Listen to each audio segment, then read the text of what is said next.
Michelle, welcome to the Viall Files. Thanks. Are you nervous, excited? How are you feeling? What? I always get nervous the first few minutes, but I am excited to talk. Okay. Yeah. We're excited to talk to you too. I feel like you are a hero. You are brave for what you have gone through in that marriage. Yeah, I mean, She's like, yeah, no, I know. I mean, and you just know the glimpse of it. You don't really know. I cannot even imagine. That's my goal today. Is I want to know all of it. I want to feel like when we get done talking that you were also married to Jesse. Yeah. Okay. Yeah. I want everyone listening to get the full experience. I'll try my best, but like after this, I think I'm so sick of his name and him. I'm like, I don't want to talk about him anymore. That's fair. Very fair. Yeah. Yeah. But after today. After today. But I mean, I do want, I guess, to start how we often start with these is someone who's been on reality TV. I'm a fan of it. I'm fascinated by it. I know I'm probably more than the average person about how the sausage is made and what it takes. I think lately I've also been trying to communicate to my audience the importance of appreciating what you all do for our entertainment. You know, reality stars in general. Nellie and I have been asked various times if we would be interested in Would you? No, absolutely fucking not. Because I think it takes a lot to open up yourself, your life, you know, your family, for us to judge and pick apart and critique and question. So I am just kind of fascinated, just like what position were you in? What was your state of mind? How were you approached by this whole experience? And what made you say yes in the first place? I'd love to start there. It is kind of crazy looking back and thinking about it because I was a little naive about it. I had never watched reality TV, so I didn't know how crazy it could get. Isabella, my daughter, was about 6 months old. We were friends with Jax and Brittany, and they pitched us the idea. And I was like, you know, mom world. I wasn't working at the time. I was barely like getting any rest. I was tired. And then when he mentioned it, like, let's do a show. I'm like, okay, yeah. I really never thought it was going to happen. And then a couple years later, we get a call and they're like, hey, it seems like we're moving forward and we're going to start in a month. Yeah. And this was, you know, Jesse and I weren't doing so well when she was little. Like that started just our marriage falling apart. But the time that they said, we're going to do this show, that's when I was really unclear about what was going to happen. And so I'm very easygoing. I'm just like, yeah, whatever. Like, I just said yes. And I thought, okay, we can be open. We can show our problems. But like, I didn't know all of this was going to happen. Yeah, that's wild. Do you feel like looking back, because it's, you know, were you friends with Brittany and Jax through Jesse? Like were Jesse and Jax first? They were, friends? But they weren't friends for many, many years. They had a falling out in New York in their 20s. I didn't even know he was friends with Jax until after we were married. He was like, hey, I reconnected with this guy. I want you to meet Jax and Brittany. I didn't know who they were. So the first time I met Brittany, I didn't know she was on reality TV. Her and I clicked and I just kind of became in that group because I was always hanging out with them. What made Jesse reconnect with Jax? Like, I think it was just like we had just gotten married and I think Jax was engaged and somehow through Instagram, they just kind of like Jesse started talking for again. A role model? Probably. Did you feel like Jesse knew more than you or? Oh, 100%. Okay. He always wanted to be an actor. That's why he went to New York. He wanted to be an actor. That's why he moved to LA. He wanted to do reality TV. He tried to do $1 Million Listing LA 10 years ago. Like that has always been him. He has wanted this so much. And I'm the polar opposite. I was like, I'm a business girl. Like I only know real estate and that's all I ever wanted to do. So we have two completely different personalities. He goes into everything. He's very scripted. He has everything like in his mind of what he wants done. You can kind of see that. I feel like we kind of mentioned that before. Do you feel like if you would have watched reality TV, you maybe wouldn't have done it? Or do you feel like you were just so like go with the flow? No, Yeah. probably. Yeah. Because I just thought like, okay, it'd be another source of income and we get to hang out with our friends who we already hang out Totally. with. Like I really didn't see And you'd the probably, danger. I mean, being in real estate, you probably would have gotten more clients. And being that was another thing yeah. I thought, because I was like, okay, like $1 million listing, all of them grew their business. So I actually Yeah. thought it could benefit us. You know, because obviously you guys were still married at the time. Do you feel like you even had the option to say no to this opportunity? Or I never really had a voice Okay. with him. It was whatever he wanted. But again, I was really easygoing. Like I'm a very easy girl. And sorry, that doesn't sound right, but I'm very easygoing. And so I just said like, yeah, let's do it.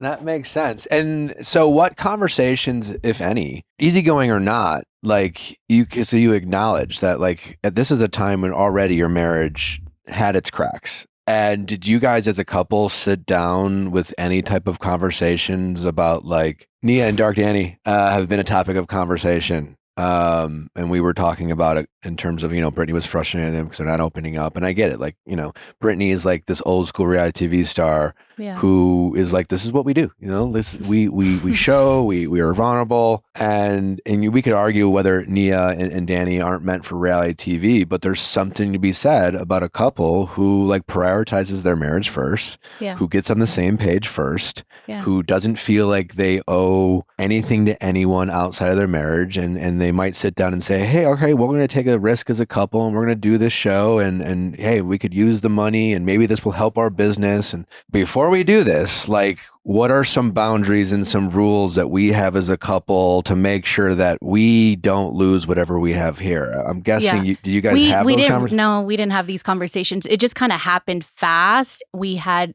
NBC people come over our house. They really liked us. And it was just like, all right, we're going to start shooting in a week. We did not have these conversations. Wow.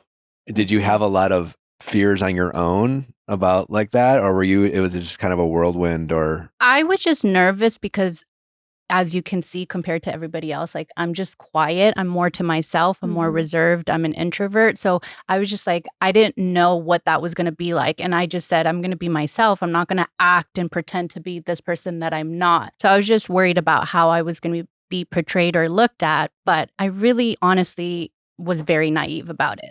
Do you feel like Jesse kind of like turned it on in a sense for the cameras? Or do you think he's just, that's who he is? It's both. Yeah. He turns it on with anybody he wants to. Like he has a very good way, like he has a light switch. It's just like, it's on.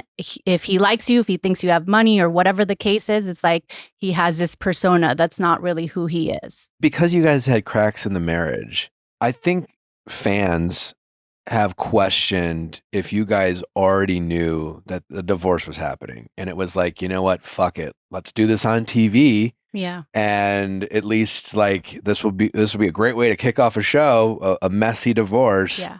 Unfortunately, that's not what happened. Okay. I was really confused and he already knew that I wanted to divorce. I had asked for a divorce a year prior and he had begged me and asked me for a chance. And I gave him the list of things like, if you want this marriage to work, I need you to do A, B, and C. What were those? What was on that list?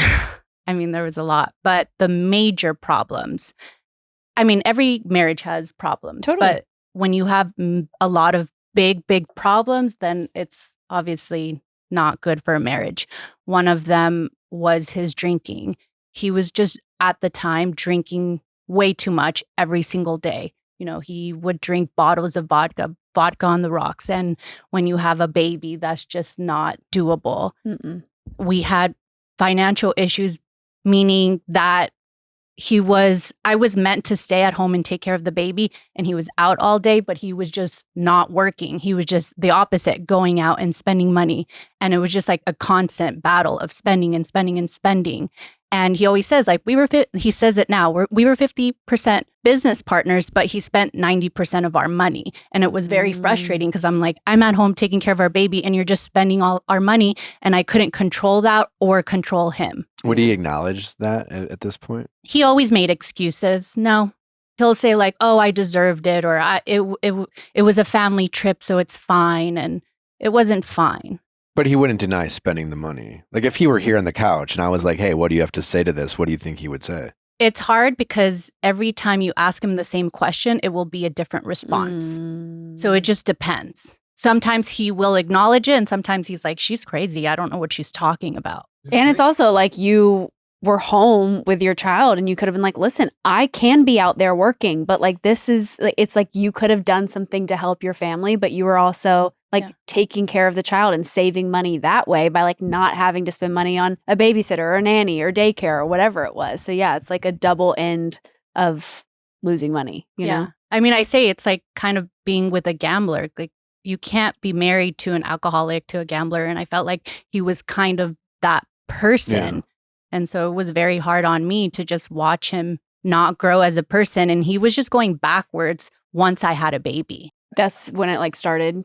Once I had a baby, it completely changed. How was he like throughout your pregnancy? Did you feel like he was very supportive, or like Nick was very cautious about like the environment that I was in when I was pregnant? It was very much like, no one fucking stress her out. Like stay away from her. If you have drama, do not bring it in this house. Was Jesse like that, or did he start I'm going to fights take with it you? back. He changed once I became pregnant. I started seeing a different side of him, just not being there for me or being supportive, and intimacy started changing the moment I became pregnant. And that was another big problem that I had in our marriage. Like he wasn't touching you. He nothing. wasn't. Wow. Never. And I bet that, I mean, I think every woman feels, you know, your body's changing, you're getting larger, you don't feel sexy. And then to have a partner who's also not showing any interest, it's like, okay, so you're confirming everything that's in my head. That must have been very hard to deal with. It was really hard because it was just like all he cared about was himself and what he looked like and how good he looks. And it was just like, give me compliments. And I'm like, wait a minute, why can't it be both ways? Why do I have to constantly do all of these things for you? And so it just took a toll mentally. Yeah. I mean, I even heard in the boys' chat that he said I was fat while I was pregnant. Like it was really bad. And I'm glad that I left. That's crazy. Do you think he was excited to be a dad? He was, but I don't know if he really knew what that meant. Say more. What do you mean by that? I mean, I think I get what you're saying, but I'd love for you to elaborate. Yeah. Obviously, you get married, you have a child, like both of you have to put in the work. It's a lot of work. Yeah. It is so much work. Yeah. You can't depend one person to do it all. And that was him. And on top of that, it was like I said, like he was going backwards in life. He started drinking more. He started doing drugs. He started just doing all these things in his 40s when he wasn't doing that before we got married or while we were married. Really? Okay. What kind of drugs was he doing? He started doing coke after Isabella was born. And our entire relationship, we were together for years. I'm very anti-drugs, and so was he. He was like, people don't do that. That's an absolute no.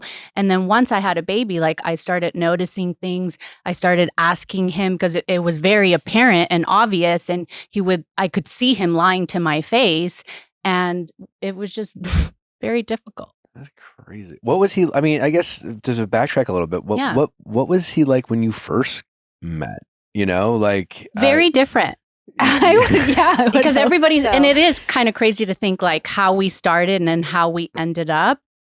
First of all, we met in 2015 and he lived in a 1-bedroom little apartment in West Hollywood, was doing okay in real estate. He was very sweet. He would always make me dinners, like wine and cheese, buy a 20 bottle of wine, like very average guy from Boston. And we got along really well and we became business partners immediately. So we had that in common. We were just always going out and it was a lot of fun, but it was like we were on the same train. It's like we went out, had a couple of drinks, and that was it. We loved to travel. We had a really good life. And then finally, once I had a baby, it was like he decided to start hanging out with Jax and all of these people and then started doing drugs.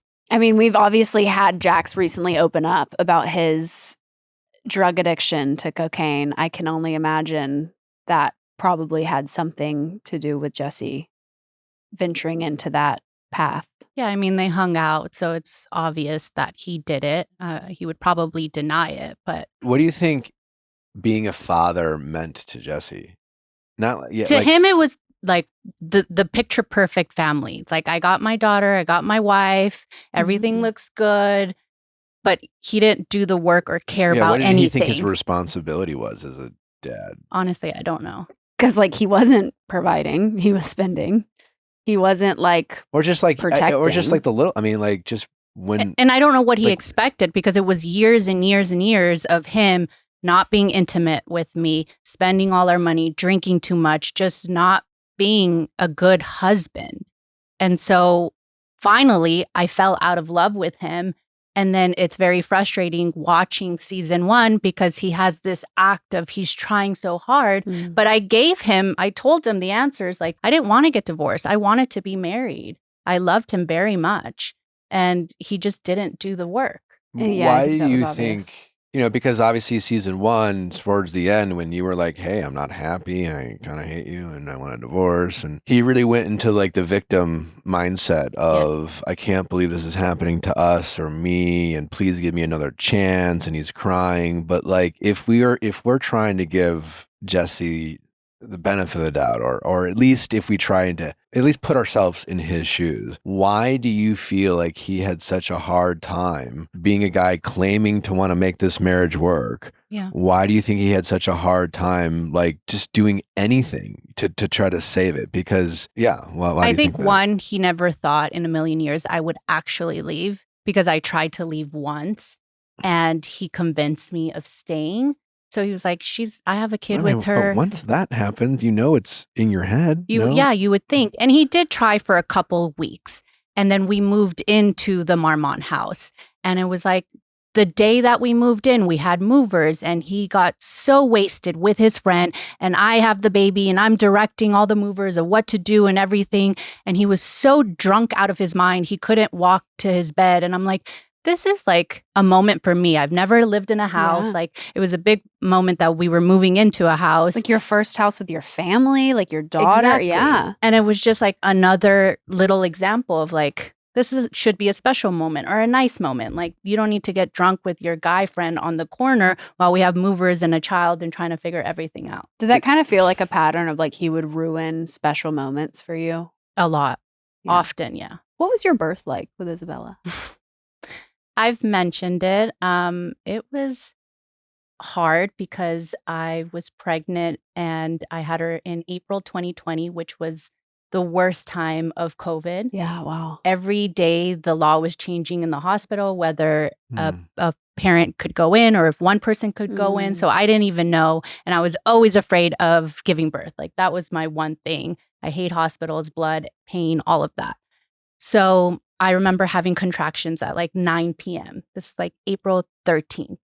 And he's going to bed and I'm like, I'm starting to feel it. He's like, well, try to go as long as you can, because they always send you back from the hospital if you're not like close enough. Close enough, exactly. So all night he slept. He's like, wake me up when you think you're ready to go. So he slept the entire night in our master bedroom.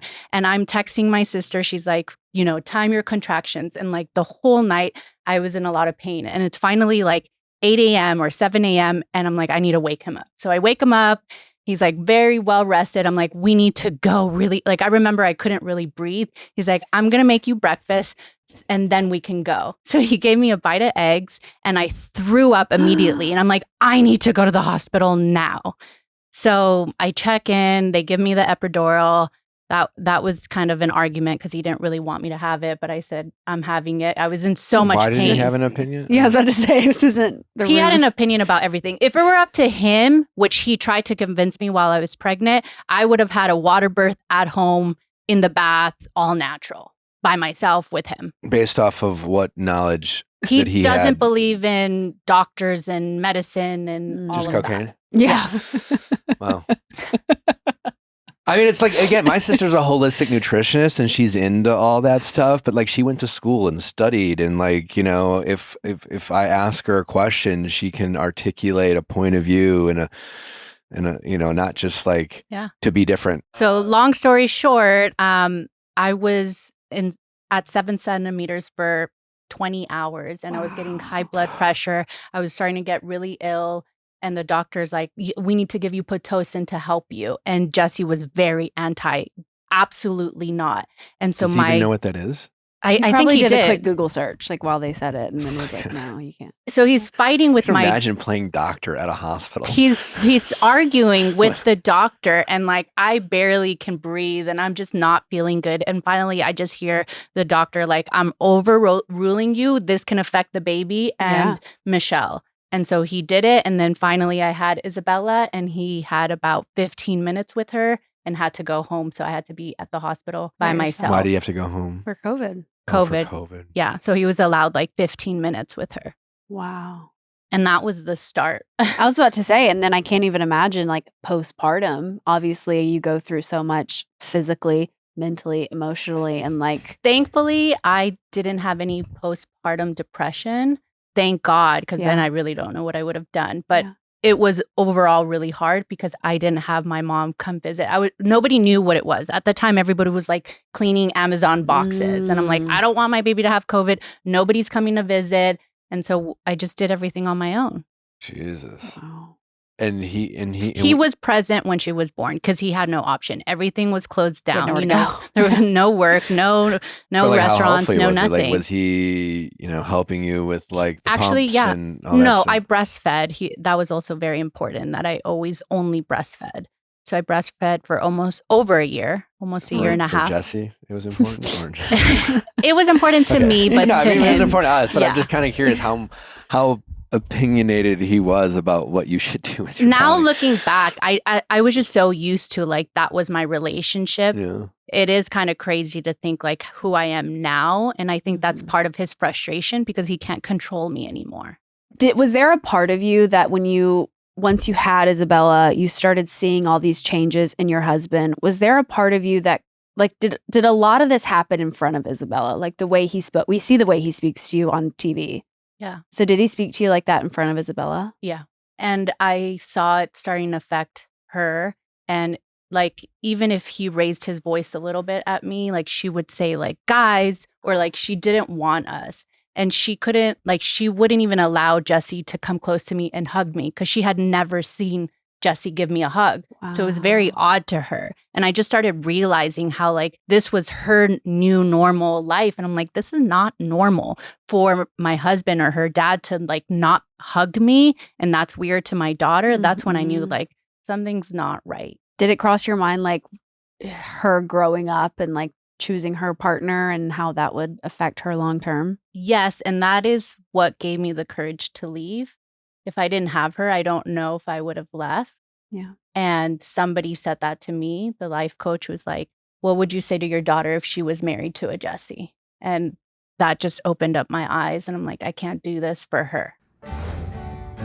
Attention renters, if you haven't heard of Bilt, you're about to thank me. Earn your favorite airline miles and hotel points through Bilt just by paying your rent on time. Let me explain. There's no cost to join, and just by paying rent, you unlock flexible points that can be transferred to your favorite hotels and airlines, a future rent payment, or your next Lyft ride, and more. When you pay rent through Bilt, you unlock two powerful benefits. First, you earn one of the industry's most valuable points on rent every month, no matter where you live or who your landlord is. Your rent now works for you. Second, you gain access to exclusive neighborhood benefits in your city. Built neighborhood benefits are things like extra points on dining out, complimentary post-workout shakes, free mats and towels at your favorite fitness studios, and unique experiences that only Built members can access. And when you're ready to travel, Built points can be converted to your favorite miles and hotel points around the world, meaning your rent can literally take you places. So if you're not earning points on rent, my question is, what are you waiting for? Start paying your rent through Built and take advantage of your neighborhood benefits by joining joinbuilt.com/VIALL. That is JOINBILT.com/VIALL. Make sure to use our URL so they know that we sent you.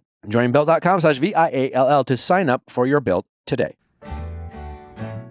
Guys, every great home has that cozy room that you like to just sit down, relax, and put on your favorite movie. And that's where our new favorite furniture company has been a great ally for us, and we couldn't be more excited. Coziest firmly believes that your furniture should be modern, adaptable, and worry-free. You know that feeling when your furniture arrives and you're wondering if this will even fit through the door. With Cozy, you have eliminated that problem for you with everyday home furnishing made easy. Cozy is built for real life, designed to be practical and and modern while making furniture with functional innovation at every step. With their modular designs, you have endless reconfiguration possibilities. When you're ready to switch up a room, Cozy makes a refresh as easy as possible. So if you want that L to the right or if you want that L to the left, maybe you want that L to be a full-on bed, with Cozy, everything is possible. And if you're anything like my wife, one week you might want it on the left and another week want it on the right. Cozy makes it easy to mix it up every time you want to change it up. Open up new home possibilities. Furniture shopping should be fun, and Cozy makes the process easy and enjoyable. It's your home, so make it your way. Cozy believes in the idea of easy everything. We love washable pieces, obviously, with kids and dogs, and Cozy kept that in mind while designing your pieces with washable possibilities and interchangeable covers, making cleanup simple and stress-free. They actually created the first of its kind modular sofa bed, where comfort meets convenience without compromising on looks. Transform your living space today with Cozy. Visit Cozy, COZEY.com, the home of possibilities made easy. I keep going back to like, here's what fascinates me about your ex-husband. Is that he comes across, I've never met him in person. I hope to have an opportunity to have him on this couch. We'll see if he's up for it. He'll be very charming. He'll try to change how you feel about it. I'm sure he will. I look forward to that opportunity. I don't think he's met me before. He comes across as a guy who cares deeply about what people think of him. And yet he comes across on TV as an absolute fucking asshole. I know what it's like to go on TV not knowing what it's like and not wanting to be the villain. You know, and turning out to be a villain and be like, oh, you know, and then have an editing room, just kind of focus on just some stupid looks you make or some like sarcastic remarks you make and have them package that into like a persona that you didn't even try to play. But the benefit of going on multiple seasons and recurring seasons is one, everyone loves a comeback, an arc. And, you know, we had Tom Swartz here the other day and he tells us that we're going to see a softer side of Jesse. And maybe we will, but I hate him so much as a character on a show. And he comes across as so unlikable, even for the guy who, that's the part I don't get. You know what I'm saying? Like if he doesn't seem like he's an idiot for the most part. He's smart, he cares deeply what people think. And like he had the benefit of watching himself on season 1. How is he showing up and being such a prick? And he's trying his hardest because I'm telling you, like he had a binder, he had scripts, he has ideas. He goes in there completely with an agenda. What do you mean a binder of what? Of what he wants to ideas, say, what he wants to do, everything. Wow. Like for example, being friends with Kristen, like that was a very strategic thing that he did because he knew that was going to bother me. He knew that was going to like have people love him. He has this binder. Was the underwear in that binder? Because what was that? I don't know if you guys realize he can drink so much and be okay. He was so drunk in the entire time in Santa Barbara. So drunk. So that was late. And I don't think he was expecting anybody to go in his room. What made him buy that underwear in the first place? I just more like. So I have to say, he did have night underwear, like sleeping underwear and daytime underwear. What's the difference? One of them you sleep, so just get Skims, man. It's giving kind of like. But he didn't have those while I was married to him. I don't know. We love Downton Abbey. Was he in his night comfy underwear when he got caught on that's camera? Right. Cozy panties. His green panties. That was crazy. So he really planned out. He plans everything he's going to do for this show. Yeah. And I'm the complete opposite. I'm like, but it's not working for him. It's not. And he tries so hard, but like the real him comes out here and there. And I'm like, people don't really see like the full Jesse. You just see bits and pieces. At the scene early on this season where you go, I think it might have been the first episode, you go to his house to kind of talk about the schedule with Isabella. And he starts crying. And you're like, come on, don't do this. You knew that was. You can tell him cry and he'll cry. Like tears. He can do it. No problem. That acting class really. You think we've only seen fake tears from Jesse? I think so. I mean, the only thing is his ego was really hurt in season 1, but I think it was just all for the cameras. Do you think it's more like it's the way you talk, it's like I'm trying to figure out whether he was just always kind of a bad guy, a bad partner with bad expectations of what it meant to be a good partner or a good husband or do you feel like he changed as a person? I think now looking back, he was always kind of a bad guy, but he has good ways of like hiding it. I think to his core, he's not a great guy. Like he thinks about himself before others first. And I think that's the biggest problem that I had with him because I'm the opposite. I think about others first. And so, I mean, he used to always tell me, like, growing up, people always said that I was entitled. And it's because he does think he's better than everybody. He thinks he's the smartest guy in the room. He'll say it. He'll probably say that to your face. He just thinks he's better and smarter. What was You're usually not when you think that. And You're also even not supposed to be the smartest person in every room. and yesterday You're in I the went wrong room. yesterday I went to go see houses, and there's some people that are barely learning that we're not together. And I ran into agents that knew us really well.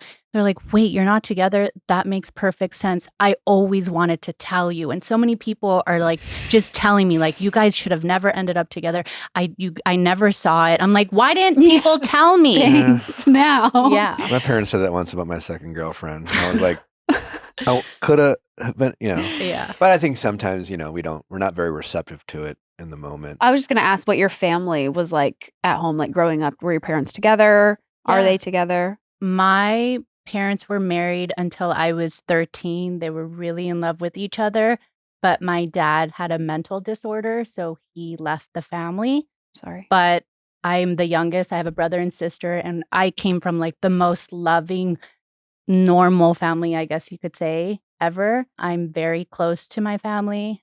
I'm trying not to get emotional because my mom passed away. Oh, I'm so Yeah, sorry. it's okay. When did she pass? In November. Oh my God. Yeah. So that was another thing in this season that I was going through so much with Jesse, and he knows that my mom was very sick and in chemo.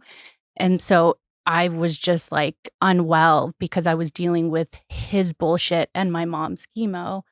And yeah, she passed away after filming. Do you think he has any idea? Yeah, I'm just really sorry. I just can't imagine like going through that and then having Jesse, who was like supposed to be your human, your rock, your partner, like terrorize you. And that's why sometimes I hate him so much, Yeah. and it shows because he never gave me sympathy. He was just never caring Like whatsoever. never had your back. I know.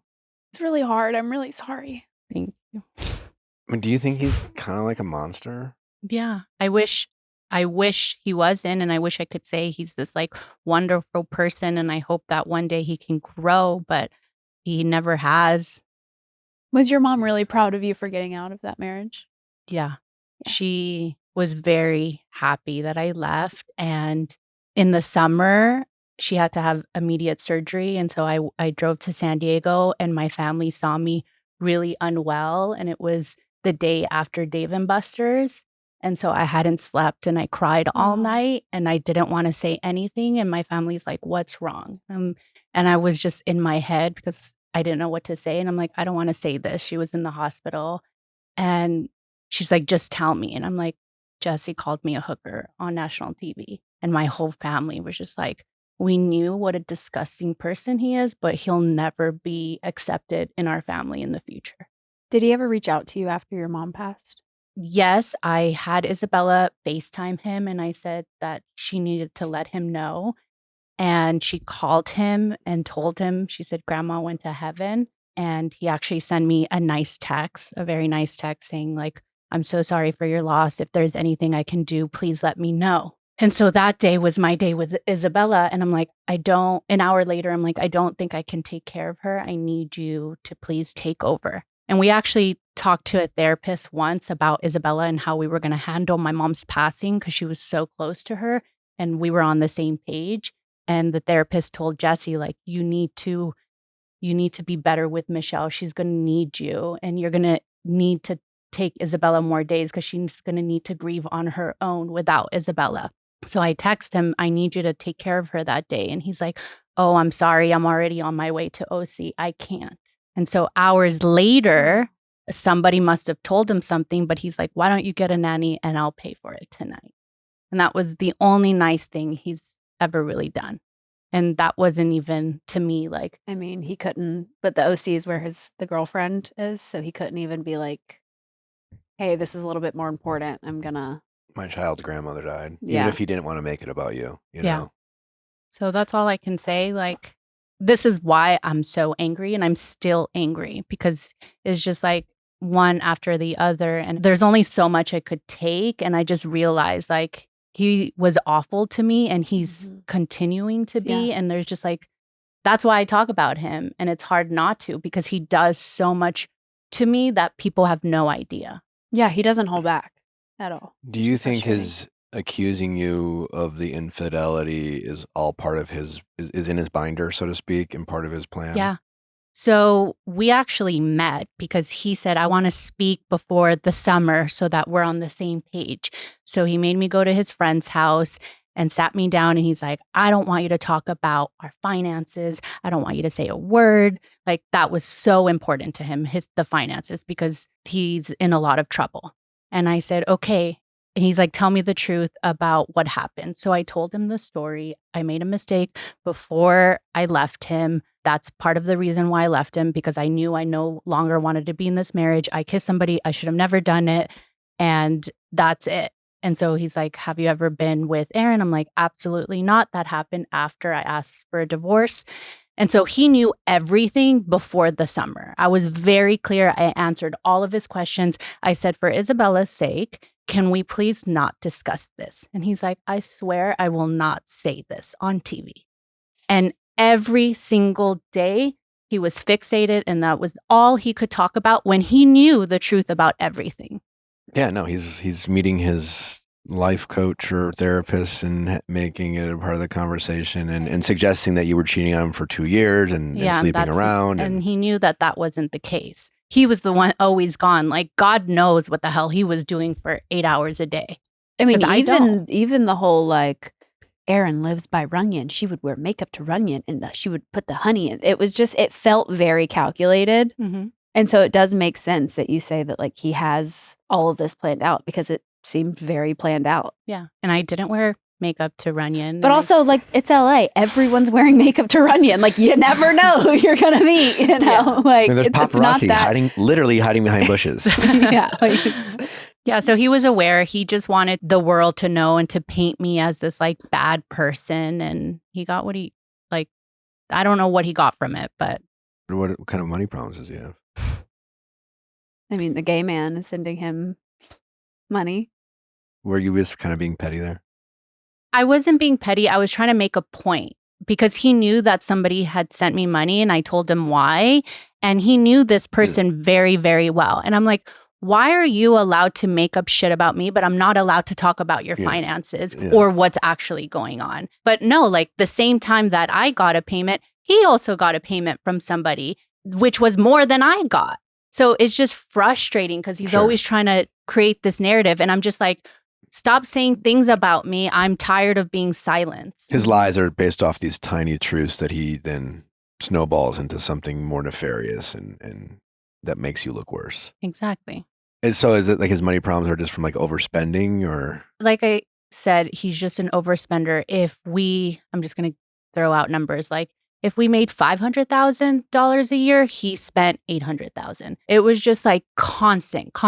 I have to take my family to Europe. And he spent $120,000 just on his mom, dad, and brother. Like he was spending an enormous amount, not just like, $1,000 here. No, it was like $10,000 lunches. I'm going to Napa for the weekend. I'm spending $30,000. It was just nonstop. And I was watching just like it drop and drop and drop.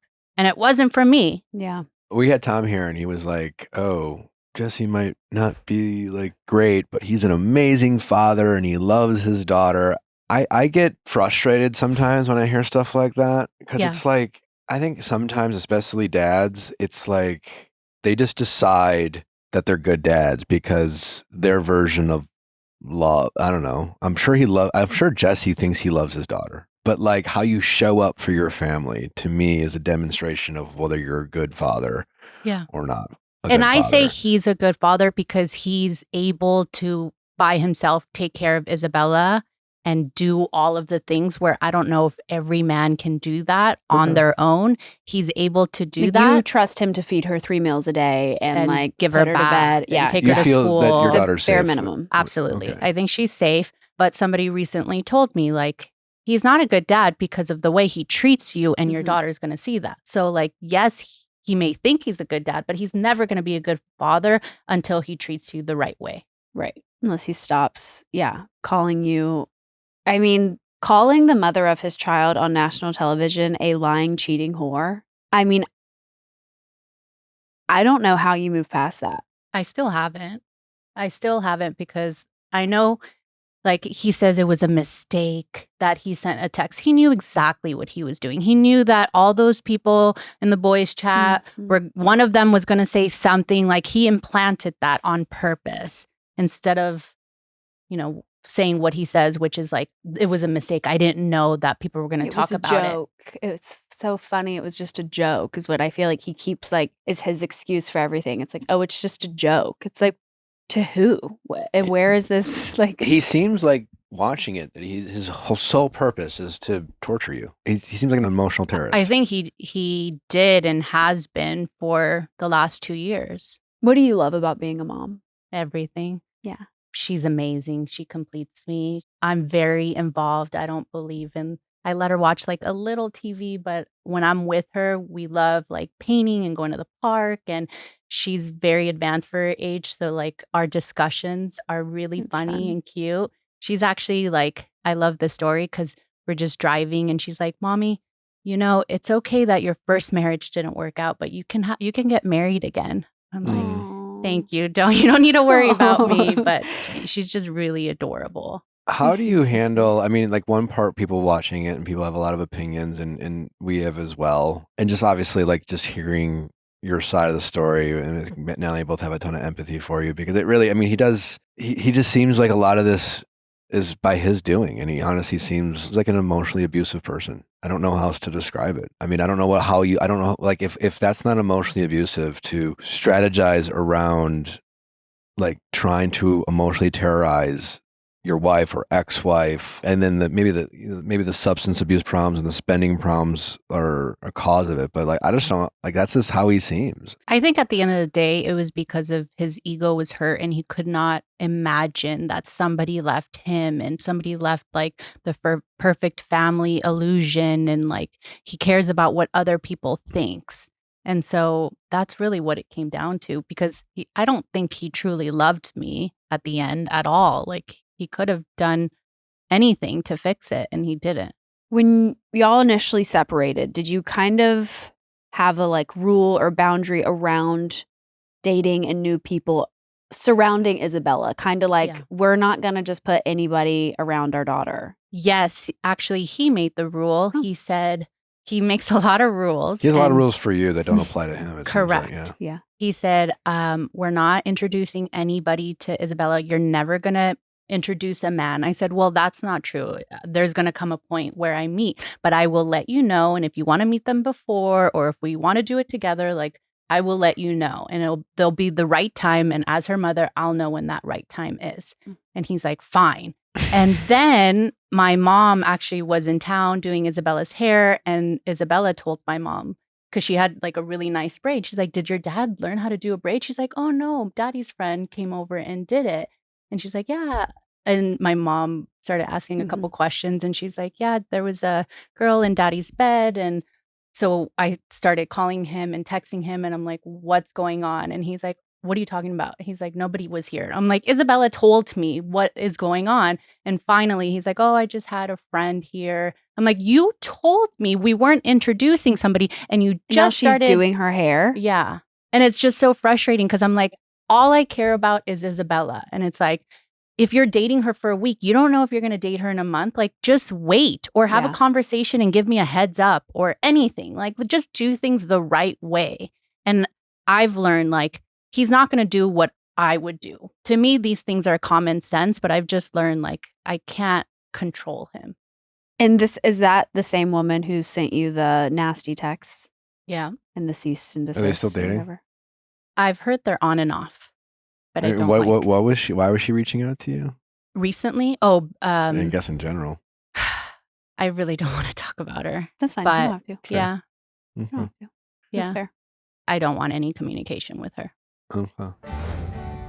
This episode of the Viall Files is brought to you by Wild Grain. Wild Grain is the first bake from frozen subscription box for artisanal breads, pastries, and pastas. Wild Grain's boxes are fully customizable to your taste and dietary restrictions. In addition to their classic variety box, they recently launched a new gluten-free box and a plant-based box that is 100% vegan. Best of all, they take the hassle out of baking, since all items bake from frozen in 25 minutes or less with no mess or no cleanup. Nick has really been in his sourdough era. And let me tell you, the sourdough from Wild Grain is so absolutely delicious because I don't have to be one of those, like, got the starter starting in the right temperature overnight. I don't have to do all of that. No, I just have to have a Wild Grain subscription and I can make my husband happy. I also can make our daughter happy because she loves a croissant. Loves a croissant. And it's so easy to just hand her in the morning, let her walk around the house while I'm actually cooking her breakfast. Truly, it is so great. The quality is so amazing. The freshness of the items is unlike any other. Are you ready to bring all of your favorite carbs right to your doorstep? Be sure to check out Wild Grain so you can begin building your own box of artisanal breads, pastas, and pastries. For a limited time, Wild Grain is offering our listeners $30 off the first box plus free croissants in every box. When you go to wildgrain.com/VIALL to start your subscription, you heard me, free croissants in every box, and $30 off your first box when you go to wildgrain.com/VIALL. That's wildgrain.com/VIALL, or you can use promo code VIALL at checkout. Period. Well, Father's Day is right around the corner, and I know that every dad out there wants clean, smooth balls. I know I want that as well. Let's just be honest. And I always tell you, ladies, if your man does not have the designated ball clippers, he's losing your stuff. He just is. I'm just going to be real. You know, the thing that you use on your legs, you know, on your body, on your armpits, he's using it on his balls if he doesn't have something for his own. Do your man and yourself a favor by upgrading his whole manscaping kit with the people at Manscaped. Versatility and precision. The Lawn Mower 3.0 is waterproof for wet and dry uses, and cleanup is easy. Just rinse underwater. The built-in LED spotlight helps dad tackle hard and hard-to-reach areas with precision, eliminating missed spots. Give the gift of clean shaving with Manscaped. Also, they have great deodorant. Their underwear is fantastic. Everything about Manscaped is for your man and for yourself. Help him help you. Get him Manscaped. He will thank you this Father's Day. Join over the 12 million men worldwide who have trusted Manscaped to stay clean, fresh, and confident. Go to manscaped.com and just buy everything on their website. It's affordable. It's great. His balls will thank you. This Father's Day, skip the boring gifts and give dad something he'll actually use. Head over to your local CVS today, grab the Lawn Mower 3.0 plus refined kit, and give dad the gift of top-notch grooming this Father's Day. Can we talk about Aaron? Yeah, Are you still dating? we are dating. Okay, good. He's my happy place, him and Isabella. If I didn't have them last summer, I don't know where I would be. You kind of hinted in the most recent episode, kind of like he was starting to struggle with Jesse and kind of was like, listen, if this doesn't stop, like, I don't know if we can continue. How did you move past that with him? I had to learn boundaries with Jesse because at the time I was really allowing him to text me all day long and really affect my mood. And it was starting to affect like me when I was with Aaron, and he was working, so he didn't go to Santa Barbara, and he obviously heard what happened, and he was just really upset that he would say those things to me. And he's like, I'm so angry. I can't even be in the same room as him. And so it did take a toll for a while, but we spoke, and he's like, you need to take a step back. You need to have boundaries with Jesse. He cannot just talk to you whenever he wants. And so I cut Jesse completely. If he texts me, I didn't respond. I just didn't have any communication with him unless I had to ask him a question about Isabella. Mm-hmm. And so that helped me a lot. But it was a process because I was just so used to constantly fighting with Jesse. And so once I cut him off, that made a big difference. And how long have you and Aaron been together now? Almost a year and a half. Oh, wow. Yeah. Okay. Yeah. And Isabella likes him? Loves him. I actually just moved in 2 months ago to his house. Yeah. great. My lease was up. So I moved out of Marmont. Mhm. I got an apartment really close by because I didn't want to affect anything. I lived there for a year. And then finally, it was just like we had the conversation. We have a very strong relationship. And he's like, I want you to move in. I have the space. He has a 3-bedroom house. And so we just moved in. What are some qualities about Aaron that you love that Jesse didn't have? He's a lot like me. He's really easygoing, and he doesn't have to show off anything. I love that, like, we go to church every Sunday and he's just like a really nice guy and everybody likes him. Like, that was the thing about Jesse. I always felt like I had to fight for him. And a lot of people convince yeah. people all the time. And it's just organic and easy with Aaron. And it's like he's part of this Big Brother program and he helps kids once a week. And he's just like a very giving person. And when the LA fires happened, like he wanted to donate and like, how can we help the world? And he's just like a good person. And Jesse just didn't have that. I never had that life with Jesse. Wow. Why did he think of being friends with Kristen would piss you off? First of all, they hated each other. There was a time I was very close to Kristen, which was the first time I wanted to leave Jesse. I was texting her all the time. I told her when I found the apartment. She couldn't stand Jesse, and Jesse could not stand Kristen. Like, the things he has said about her, he just thought she's trash and she's this and that. And like the worst things you can say, he would say about her. Like, he didn't even understand how I was friends with Kristen. And like, fast forward now, you know, they're friends and it doesn't make sense because I know exactly what they have said about each other. Mm-hmm. And he knows like a lot of people do love Kristen and she's like an OG. And so if he tagged with her, then that's just going to be, you know, they have somebody in common. A lot was made of your seat assignment at the reunion. Mhm. Like, do you have any thoughts on that? And then a follow-up to that is like, what do you think your future with this show is? And like, do you think it's something you want to be a part of? Well, I've been told that it was the hardest seating chart because nobody got along. And it's like, it was one of the hardest ones to do Gotcha, for a okay. reunion. They said at one point I was in the front and they just kept switching people. And at the end of the day, like that was the best case. I didn't mind it because I wasn't close to Jesse. I mean, it's just a seating chart. Yeah, fans seem to make a big deal about it, and there's Yeah. a lot of speculation on how these things are made. But yeah, thanks for thanks for clearing that up. It just seems like so everyone hates each other. Good to know. Do you want to be a part of this? Like knowing that like it's one thing to be a co-parent, but like choosing to be a part of this show. Don't think Jesse's going to go anywhere unless he's fired. Like, I struggle with that. I think yes, because it's like, look at what I went through season 1 and 2. Like, it's only uphill from now, right? It's gotta be. Yeah. Like, It's- I'm like, what we're else? praying. Like, I had the most difficult 2-3 years of my life. And now I'm finally got out of that situation. I now have a healthy relationship. My daughter is growing up. Like, they are still my friends, you know, some of my best friends. And so It does seem like maybe part of the positive turn seems to be what you referenced earlier is like your ability to no longer allow him to like get to you. Because it really seemed like, and it makes sense, right? You're married for someone for a long time, you have a kid with him, fine, you finally choose to leave. But that like, I need to respond to this person. We have a kid together. The guilt of like allowing this person to like take up so much of your energy. We kind of see that with Jackson Brittany this season where he just constantly texts her and she responds and she, I know. and- Brittany's always like, I always say she's 1 year behind me. And I'm like, just learn from me. And I was texting her the other day. I'm like, don't engage, don't Block 'em, respond. block 'em. Like, Yeah. but you have to go through that. And I think most divorced people, especially with kids, do have that, like, I don't know what you call it. like that kind of path where you have to kind of go through all that. Yeah, that makes sense. So you see yourself continuing on this show and kind of just drawing the boundary with Jesse, not letting him get to you, still being able to hang out with your friends, support your family. I and think just so. Yeah. Tom mentioned that we might see a softer side of Jesse in season 2.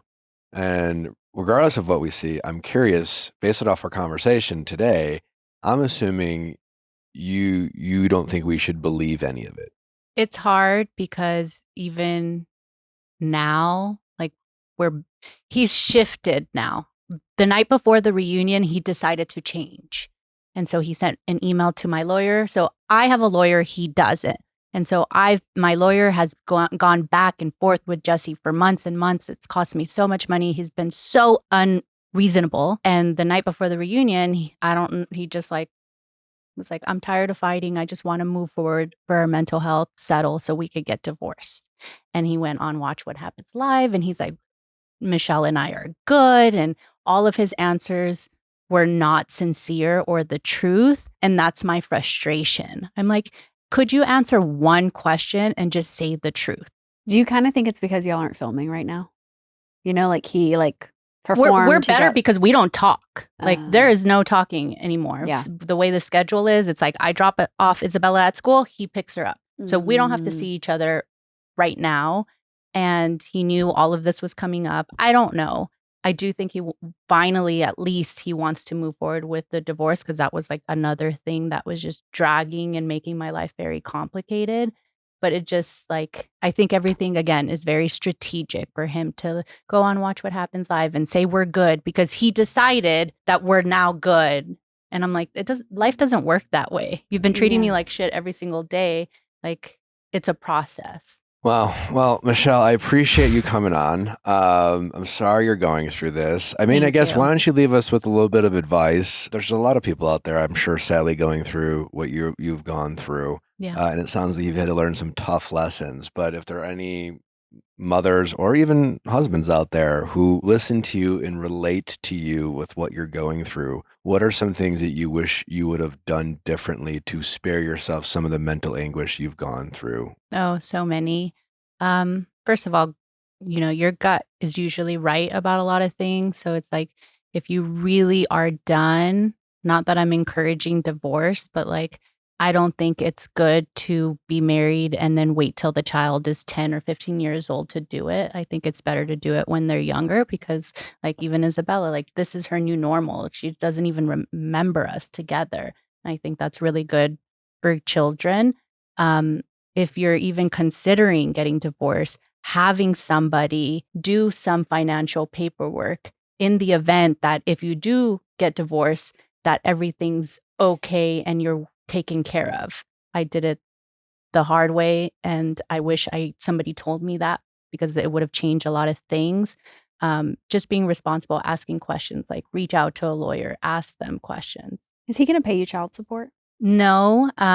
So we were business partners and we split all of the commissions, meaning we technically made the same income, which I think he did that on purpose because I didn't work the last couple years and he still was splitting the commission.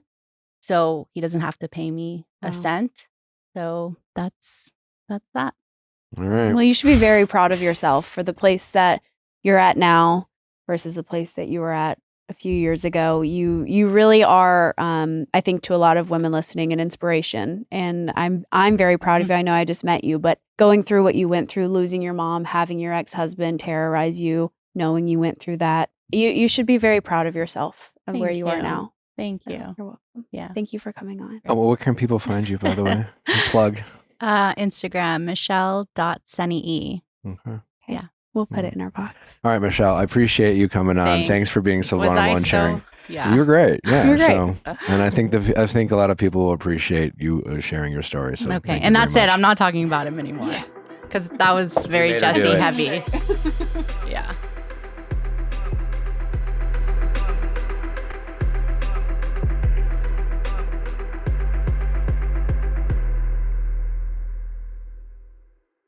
Hey guys, if you loved what you listened to, make sure you hit that subscribe button below. Thanks for listening. We'll see you next time.